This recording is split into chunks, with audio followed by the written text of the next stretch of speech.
Hold on, let me get a couple thoughts together first.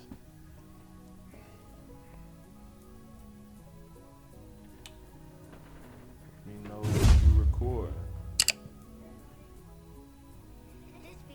Get this energy. How you gonna come in, dog? You gotta record this. This is shit you gotta record. Yeah, we gotta.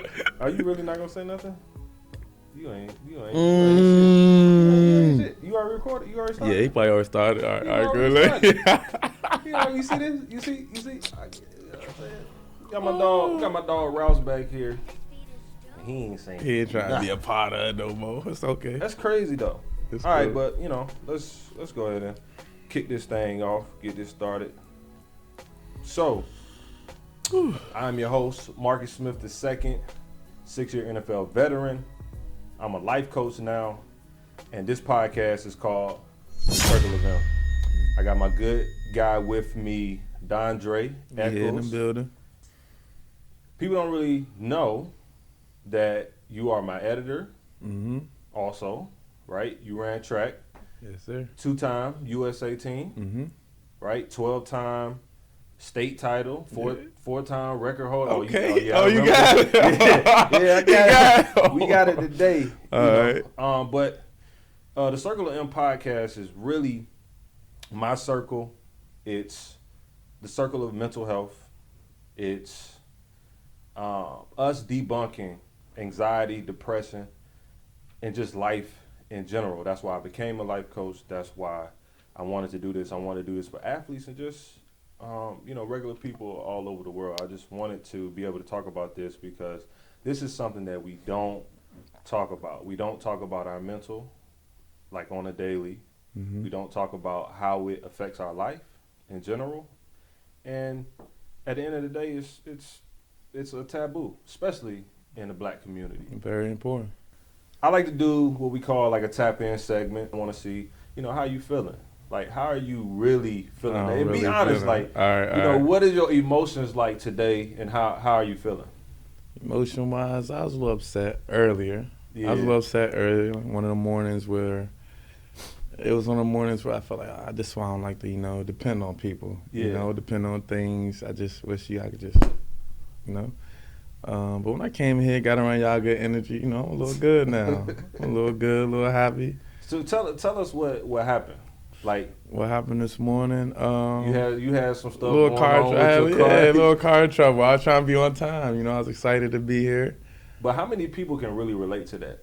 A lot of people. You know, because you're trying to get somewhere on time. On time. And then something is always just going wrong. Something's going to get in your way. Right. Something's going to get in your way. But you know what somebody says, though? They say that if you're having car trouble or if something is prolonging you from getting to your destination, God is protecting you from something. Hey. Might have been looking over me right there. You're right, because it could have been a wreck. It could have been something on the that got in my way. He didn't want you to get involved with. You're right about that. How you feeling? I'm good, But no, for real though, I'm feeling a lot better today. I was a little worried, a little anxious, but like worried, a little anxious, and just feeling like I wanted this to be great. I wanted this to be everything and more, but I have to realize that we're not perfect, and that everything works according to God's plan. So that's what I have to continue to keep on my mind. And then also with this, it's really just the way that I do this is kind of like how I did in therapy. So we would always come in, and she would make us go through the feelings wheel, and we would have to really trying to announce how you feel to get everything flowing and going. Right. We would have to outspeak like how we feeling, because do we do that? We don't tell. We don't just walk in the room and say how we feeling. It's what do we say? What's up? What's up? And I'm good. I'm good. You right. And you might be hurting.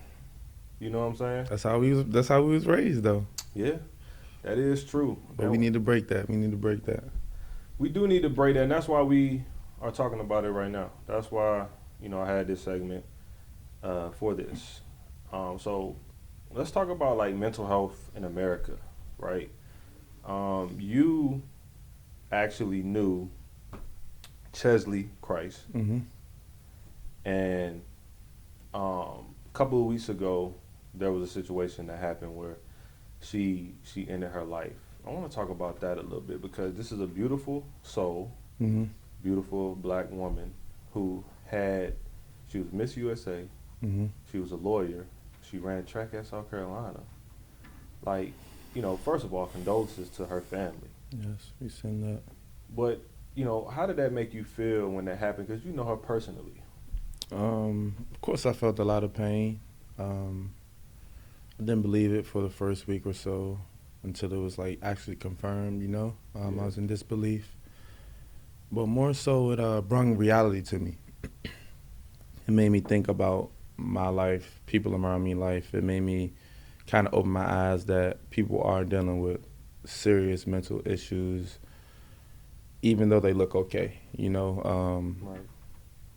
From the outside, and I haven't talked to her prior for a few months, I would say, but just talking to her, she seemed very, very happy. She was just telling me, yeah, I'm a correspondent for Extra. Everything's going good. So you would think like she's in the peak and the highlight of her life from the outside looking in, and for the shocking news that happened, it just made me sit back and think like, wow, like what could have been going on through your head. Mm-hmm. So it's just it makes you just, I've had a little cloud over myself the last couple of weeks just thinking, just you can't let these things in the inside really affect you and get to you, because not only she was, but I am important to other people. Right. And in that moment, she probably felt like she was alone. Definitely, I would say alone. She probably felt alone, that she really had nobody to talk to. I can imagine in her lifestyle, like, you're on a large stage. A lot of people can't even like fathom what you really have going on or understand. And Right. loneliness is a thing that I think everybody experiences, let alone myself and yourself sometimes. Yeah, I know, man. It's something that you really can't describe because somebody like in her position, Mm-hmm. and even you said yourself when we was talking offline, you was like, you was trying to even like rationalize in your head, like back then, like, yo, how are you being a star Yeah. and still getting all these things It's done and moving forward in life? Like, cause you can't fathom that, but that's just the way that she did things. Yeah. And they said that she was dealing with high functional depression. Yep. Right? And do we feel like we deal with that sometimes where we just like doing the work is just makes us go? Do you feel like you deal with that? Definitely. It's like a numbing medicine. It's like Right. a numbing medicine.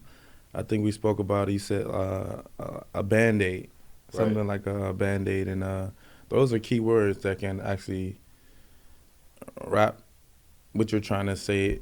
Mhm. Loneliness is, and we have these problems, and we just kind of keep going. Right. Yeah. Yeah, I mean, that's exactly how it kind of, rolls off, and Mm-hmm. that's a good segue into what we're gonna be talking about. Okay. We're this segment is truly about abandonment, and I really feel like you have an amazing story, and I want you to be able to, share that to the world. Mm-hmm. Some of the things that you dealt with at an early age, and how those things traveled with you, and then also how you overcame those things. Okay. But we was talking about being alone, right? Mm-hmm. Before when I was having a conversation with you, we talked about when you was 9, Mm-hmm. 10 years old, right? When you were 9, well, let's do this. Like, talk about like, your dynamic when you were 9 Nah. and 10. Around that age, I was living with my older brother, my sister. I had my mom. My mom had a boyfriend. He had 3 kids. They were there sometimes with us, sometimes they weren't. But I actually spent a lot of time alone. And I didn't feel like I mattered at that point in my life. Right. My brother had his things going on. My sister had her things going on. My mom had her things going on. And, I didn't really have too much going on for myself other than maybe sitting in the house playing a game. And I had a lot of time to think. Right. And then I had a lot of time to actually observe, like what they had going on, and I felt like no one was paying me attention, as I didn't matter. And And this is at 9 and 10 years 9 old. and You 10 years you old, you like a spring chicken, yeah, and you already and I feeling like already this. feeling that way. And Yeah. around that time, I had the person who last name I had, which is Echols, which is still my last name. He was presently my father at the time, and he was getting remarried. And around that time, he got remarried, and his new wife, she was questioning me being his son, and her questioning that caused some problems within all of our lives, and we wouldn't have to get a DNA test and everything like that. And it came back that he wasn't my father, Wow. and so I found out who my biological father was at that time. And of course, I can understand that he might have been hurt, so he shied away out of my life. But at the same time, I had, I had plans to go meet my real dad, and I had plans to go meet my real dad about 2 weeks, 3 weeks later. But he died in a car accident before I can get to go meet him, Wow. And so Yeah. around that period of my time, I was going through a lot of identity crisis, trying to figure out Who you was. who I was, Yeah. who loved me, who cared about me, those kind of things. And, I had a lot of suicidal thoughts.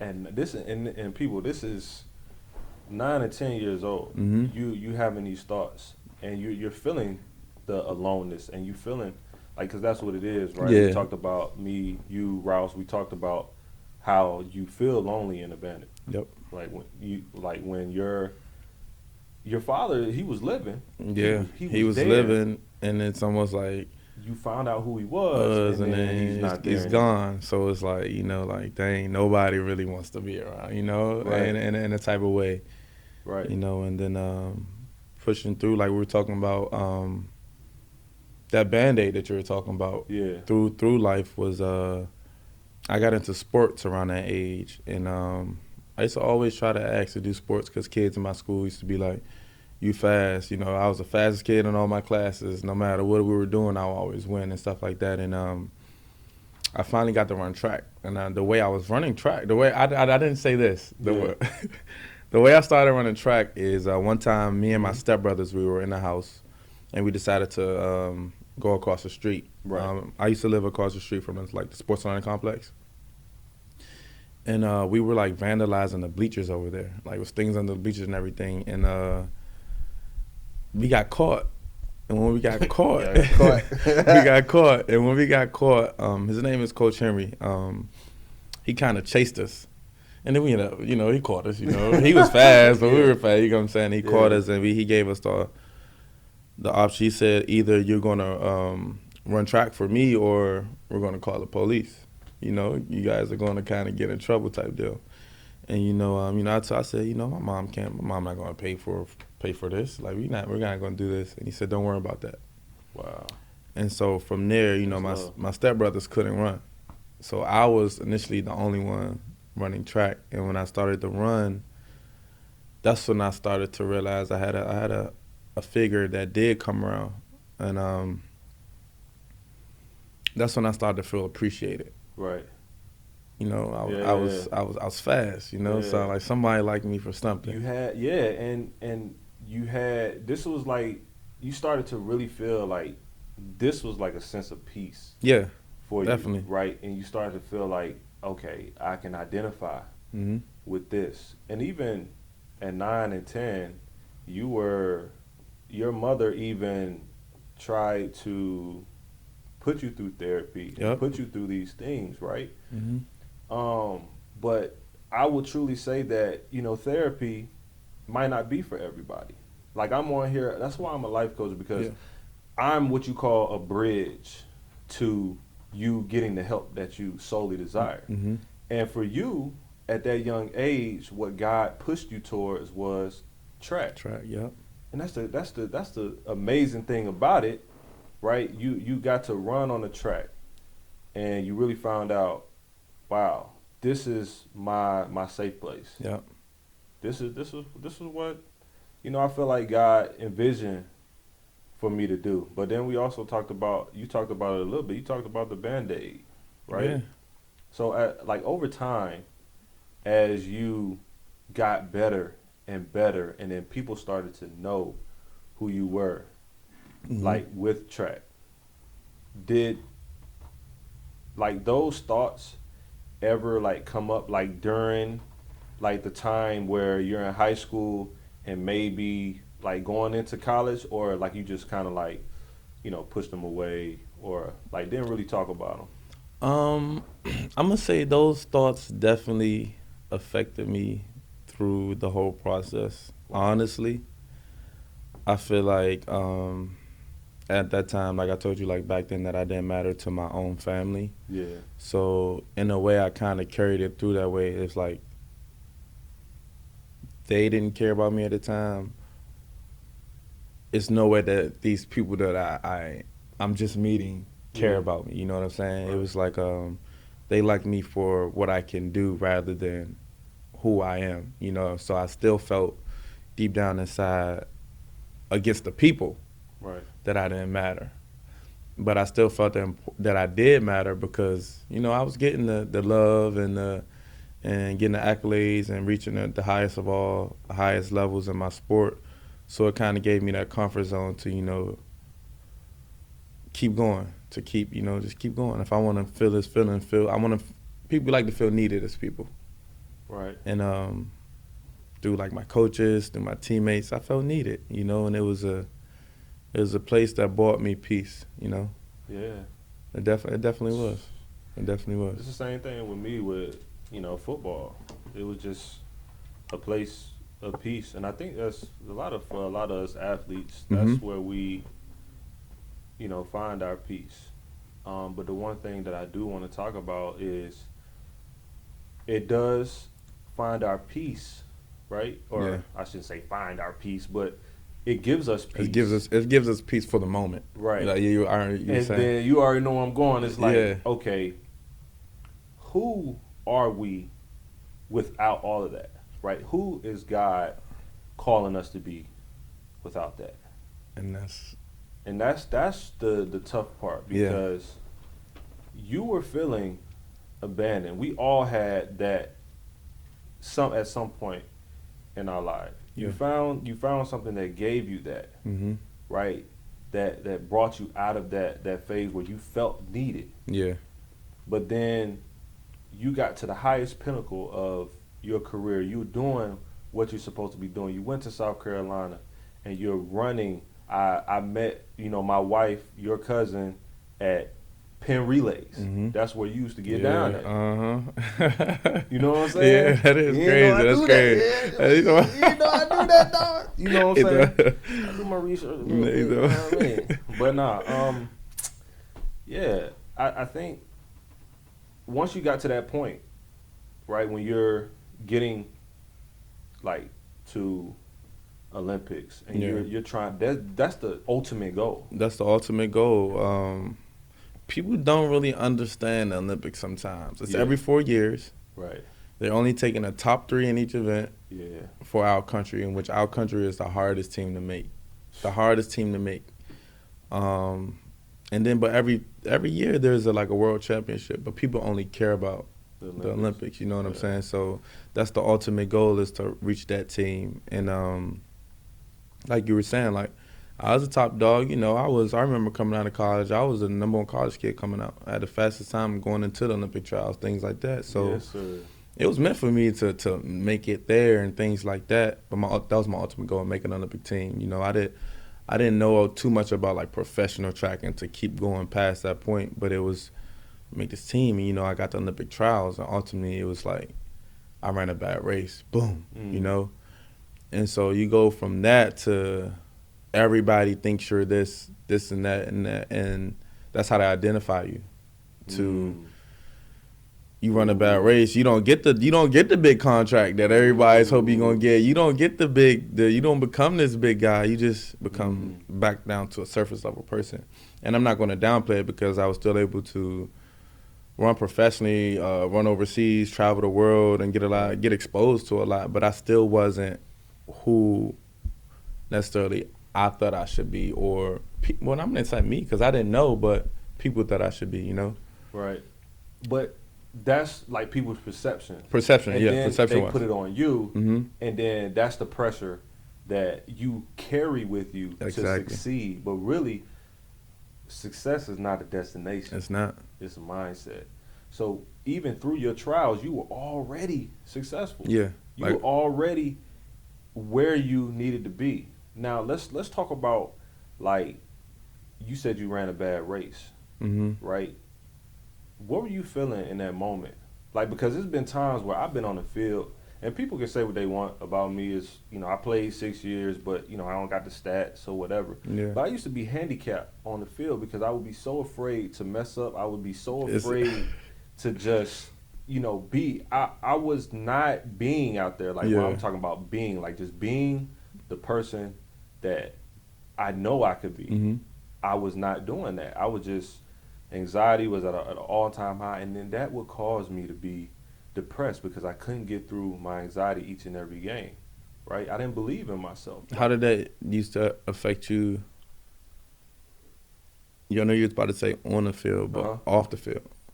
Man, so it's crazy because when I got into the NFL, the first year I didn't play. Right, and it was solely because I really didn't even believe in myself to play.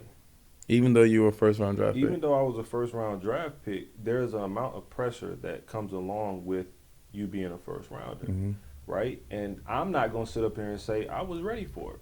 I'm not going to lie and say I was ready for it because I wasn't. Because guess what? I was the first one in my family to ever make it that far. Okay. So who in the hell was going to tell me what to expect and what to do, right? And they had never been close. I had to learn on the fly. And then being in the facility, I really was just trying to earn the respect of my teammates and my coaches. And I just felt like that I couldn't. I used to sit in my room and cry all the time because I wanted to be better, but I was dealing with something that was deeper than football. Mm-hmm. And I think that's where we are with you, because it wasn't that you ran a bad race. It was you was dealing with something that carried with you all the way from you was 9 or 10. Yeah. And I wanted to prove something to everybody else, right, and to myself that I was good enough. Right. I was good enough, and I was carrying that. Yeah.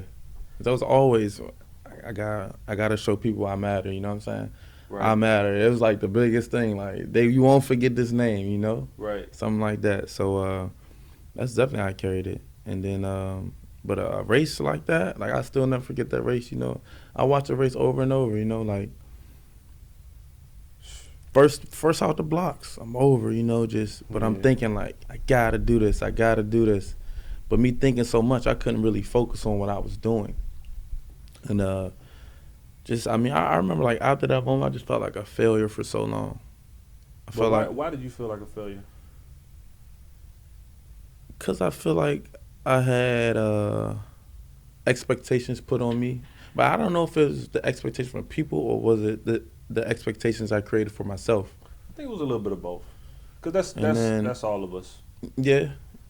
I would say it was a little bit of both, only because you want to prove people mm-hmm. that you are who you say you are. Yeah. And then you also want to prove to yourself mm-hmm. that you are who you say you are, right? And then when you don't necessarily reach that goal that you obtained for yourself, you think you failed. But really, at the end of the day, I look at L's as lessons. As lessons, yeah. Instead of, you ain't losing. I ain't losing. I was, like now I'm not losing. I'm there. So that's what we can go into right now. Mm-hmm. Is what was that like once it didn't happen for you? Like what you wanted didn't necessarily go through. Okay. Like talk about that process in between, like before you get to where you are now, because we're gonna go to that next. Okay, I would say I crawled back into that same hole that I was when I was a little boy. Yeah. I got into that depression state, wondering like, do people? Because I started getting treated different. I went from, I'm in the papers, I'm on TV, I'm doing these things, and people are always walking around, hey, they're happy to say something to you, things like that. Right. It's like you walk by people, you don't even matter anymore. And then so I crawled back into this hole of I started feeling nobody again, and it's almost like, do people even really care about me? Did people ever care about me this whole time? Did they just it went back to coaches, to friends, to everybody. Like, were they just being my friend for this reason? Because of who you were. Because of who I or were what you did. or what I did at Yeah. the time, you know. Yeah. And so I went through that phase of the depression again. Of I was looking for love in the wrong places, you know, through females, through like a lot of things, you know, and trying to. You know, just a lot of different things. You know, I started like I was never a drinker, or I go a smoker, but you know, I was looking for ways out of coping it. Yeah. And it got to where as though, you know, I had lost a lot of weight. A lot of things started to happen, you know, and it took a click for everybody. Was like, you got to do this to, you know, be successful. That's over. So, you know, I started working. I started working a job, 7 to 7. I was managing that enterprise, and it was cool. It was a little bit. It was some money in my pocket and everything, Yeah. but I was at work miserable every day, just like putting on a fake smile. Hey, I was like, the guy. Like I was kind of, I was kind of upset for real. And I look back, I laugh now. Yeah. But I had the opportunity to meet another young man who actually played like professional basketball overseas, but he was over there working with me. Mm-hmm. And you know, I was sitting there, and I did get my degree in advertising and marketing with a minor in psychology. So I had a great background of, you know, like visuals and, you know, manipulation through visuals and things like that. And he had his own videography business. You know, I was really into it.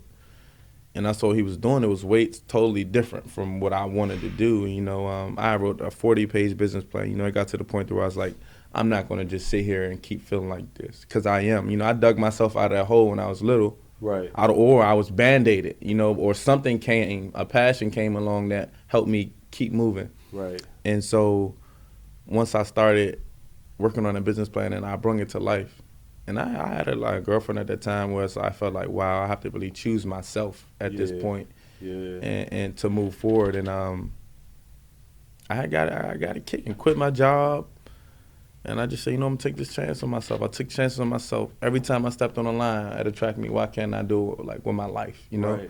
Right. And so doing that, you know, I started doing videography, opened up, got my own LLC. Yeah. Been doing that for Tell them what your company is called.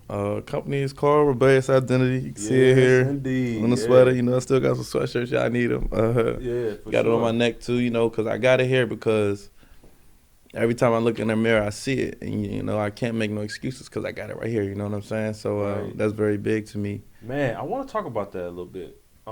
Cause you said some key points in there, and I want to talk about identity. Mm-hmm. You talk about rebellious identity. You've gotten to this point where let's go all the way back through 9 or 10, dealing with anxiety, depression, mm-hmm. right? Finding track, right? That was a part of your identity, mm-hmm. right? It wasn't your identity, but you thought it was your identity. I thought it was me. Just like I thought football was. That's how, yeah. You got to the highest pinnacle. It didn't necessarily work out. Then it went back into another period of you really trying to redefine yourself. Mm-hmm. And then you come up with this business, right, where you shoot visuals, pictures, you know, whatever it may be as far as content, mm-hmm. and you come up with the name Rebellious Identity. That's crazy. Yeah, because it is. our identity is really us really finding out who we truly are, right, and what we are passionate about. Mm-hmm. And our sports sometimes are band-aids for the stuff that we're dealing with. It's not going anywhere. Mm-hmm. Right, it's still there. Like it's in the back of your brain until you manifest and bring it up here and actually deal with those demons that you were feeling as a young person. Yeah. And talk about those things. They're still going to be there, and you'll realize, like, man, I really never talked about. Never addressed those problems. Right, yeah. But did we know? No. Because it's just, it's like something just, it's like something just blinding you from that. It's like something that just, like, it's just thrown in back at you. Honestly, like, I don't know if we said it, but it's almost like the pain and aggression. Football and track and field, they're both aggressive sports. a lot of pain and anger was let out. Ooh, You yep. know, Yeah. that's when we get to go smack somebody upside the head. You know, for free, and you don't get in trouble. Right. You get to use that on somebody else Right. in a violent sport. You know what I'm Right. saying? So Right. Then when you don't have it no more, you have you to don't learn how you to kind of, control it, kind of yeah, how to trying to hold it in without doing something crazy or taking it out on yeah, somebody or anything yeah, like that. So yeah, yeah. We're gonna have some. I'm gonna have some other football guys on here, and we're gonna really talk about this thing because we gotta dissect this thing mm, because I was just reading something. The next shoot that we have, I'm gonna read it. It was talking about black men and suicide. mm, We oftentimes really don't we don't say anything. Like we were say that we're good all the way until it's too late, right? And I really want to speak about that just because we're two successful black young men, mm-hmm, and I don't want to make this thing about race, but I want to people to be aware, and for kids and people in college, and for people who are really striving to be their very best self. We've been through it. Like we yeah, went through everything, and we still going. It's a process. It's not something that just goes away. It's something that we have to work on daily. Daily, it's a daily habit. So I do want to tap back into because I want the people to actually hear we're talking about identity yeah, and through the process of life and even what we're saying like we thought that the sports might have been our identity that yeah, even with this name here, it sticks out not only to me and other people because I feel like you won't be happy until you're living in your truth. And what I ooh, mean by that is, like that's a gem. not Oh, for that's you a for drop. no, You it's for dropped a real. gem. He talking about- Oh, you gotta say that again, dog. You gotta say no, that like, you again. won't be happy until you're living in your own truth. You can't. What I learned through my processes in life, I lived through those bad things, and as I got to my lowest points, I got to actually think about the highs in my life too and compare. Though I went through all those things, I look like even though I didn't have my father Right. there were some men in my life I was able to choose. Like I like this characteristic in him. I like this characteristic in him. I like this characteristic in him. Yeah. And I made myself out of all these great characteristics from these men. And that's who I define myself as, the person who I made myself, and living in that truth and Yeah. and leaving from being this person to just being who you want to be and not caring what people think. And I think that's true. That's one of the biggest ways I feel like is getting out of abandonment and feeling like you don't matter. Because Mm. like I was telling you the other day is that deep down inside you can't really take a lot of things personal Hmm. as far as like no one's paying you attention because everybody's living their own life. And like Ross was saying the other day, it was about he was saying something about, what did he say about abandonment being a feeling? How to describe Abandonment. that, and I think the best way to describe it, and obviously Rouse helped us describe it, was most of the emotions that we have, whether it's anxiety, depression, Hmm. those things, those are feelings that you can actually identify and feel. Hmm. But when you feel alone, other than like nobody being there, like that, you can't really feel, you know what I'm saying? That part of Yeah. it. You just know that nobody's there. Nobody's there. You know what I No mean? And matter. that's really, that's exactly how you feel. And that's why we have to continue to find our identity and Hmm. know who we are. Like, and we have to teach our kids that. I have two kids. My number one thing to them is to let them have a voice, Yeah. for one, Hmm. right? They have to have a voice. It's not talking back if they tell you how they feel, right? You just have to be able to talk with them and let them know and I be able love to that. answer the questions I love that. that they have, right? And that's how we continue to push what we've learned